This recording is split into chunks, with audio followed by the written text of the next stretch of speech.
Hey Virgo, welcome to your July monthly reading. Your overall energy for the month is intimacy. This is a weird month where you may be used to always moving forward, but sometimes it's appropriate to slow down and tend to your nest, to tend to what matters close to home. So something really needs your full attention, presence, and vulnerability at this time. So this is like just talking about bringing in your focus really closer in a smaller, what do you call it, radius. So for the first week, you have Three of Cups reversed with the Wheel of Fortune. And so hanging with unhealthy people for you could bite you in the butt. I know I went straight to the most extreme case there where surrounding yourself with toxic people could bring about negative consequences, but that's kind of true all the time. For most of you, though, it's more like realizing how distracted you've been by mindless socializing, or realizing that you are leaking energy by trying to fit in where you don't genuinely belong. And by withdrawing from that energy, things in your life start to level up for you. So you're choosing quality over quantity here, and it will pay off. This could look a lot of different ways for different people.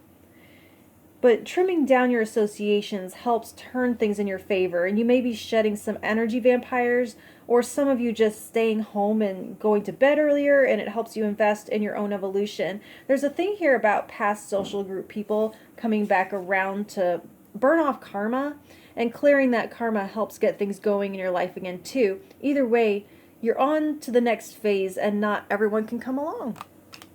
Not everyone gets to ride your coattails and benefit from all your hard work. So for the second week, you have the Six of Swords reversed with the Chariot reversed. This is where I was talking about not always having to move forward. Sometimes we have to tend to our foundation before launching. And you're coming in here wanting very badly to run away from something, to close your mind to some conflict or chaotic energy. So, weird analogy. Once I was at the pool and I was being dive bombed by a cadre of horseflies. And so I'd go under for as long as I could hold my breath, hoping that they would give up and fly away. But they were relentless. I had to get out of the pool. Like every time I would come up, there they would be. They were like trying to drown me. Anyway, I had to get out of the pool, let all three of them land on me, and then my mother-in-law, she came and she flicked them all off one by one. It had to be dealt with head on. They were not going to give up and go away. So if you're going like underwater to escape and holding your breath, wanting to escape whatever this is, it's going to be there waiting for you every time you emerge. This is regarding something close to you, maybe a partner or a family member, or something with your health. It could be your sexual health. Others of you, it's possibly transportation or tech related, where you're hoping something will right itself. You can just like smack it like you used to be able to smack a car radio, and then that rattle will fix itself. But no, you need to take it into the shop or take it apart to see what's out of alignment. Whatever it is, it feels kind of noisy. So whether it's literal or metaphorical, don't tune out that squeaky wheel. It needs the grease this time. Okay? So for the third week, you have Death with the Queen of Pentacles. This is beautifully fertile energy where letting something go enriches you. So selling something and having that cash to nourish your next project or stability. So where the death card, it's a card of major release and a shedding of energy or weight to make room for the new to emerge. Cycle of life stuff. Here it's not disappearing completely to be burned up in the ether. It's becoming fertilizer. It's continuing to give in its dissolution.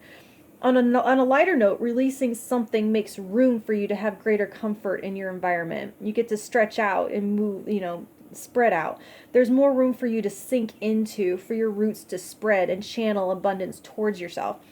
You may be clearing physical objects, but it could also be mindsets, like poverty mindset or other self-defeating attitudes about wealth, what it means about you, how you define it.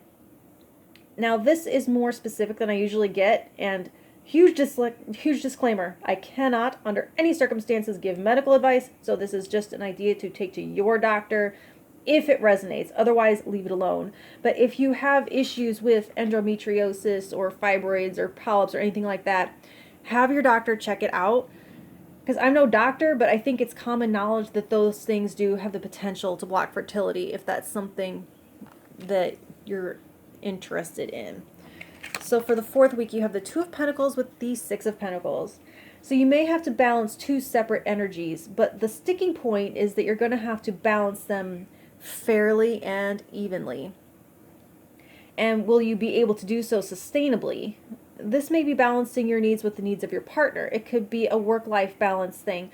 If you are not exclusive, you may be splitting your time between partners, and trouble could ensue if there are imbalances there. The big question with this is, what is fair? What keeps you from feeling resentful and taken advantage of? Any expectation will need to be explicitly communicated, and if you give unconditionally, mean it, but be explicit with yourself. You may be communicating about how to keep you and another's life in balance with each other, making sure you are both still bringing the same value to the table, even if that looks different for both of you. And also be open to receiving help. You may not be able to keep all of the plates in the air without a helping hand. If it's unconditional, accept it gracefully, and if it makes you feel better, pay it forward. And if there's strings attached, make sure you're okay with that before accepting, okay? So that's what I have for you for July, and if you want to hear what I have to say for you in August, please like, share, and subscribe, and all that good stuff, and I will talk to you then. Thank you.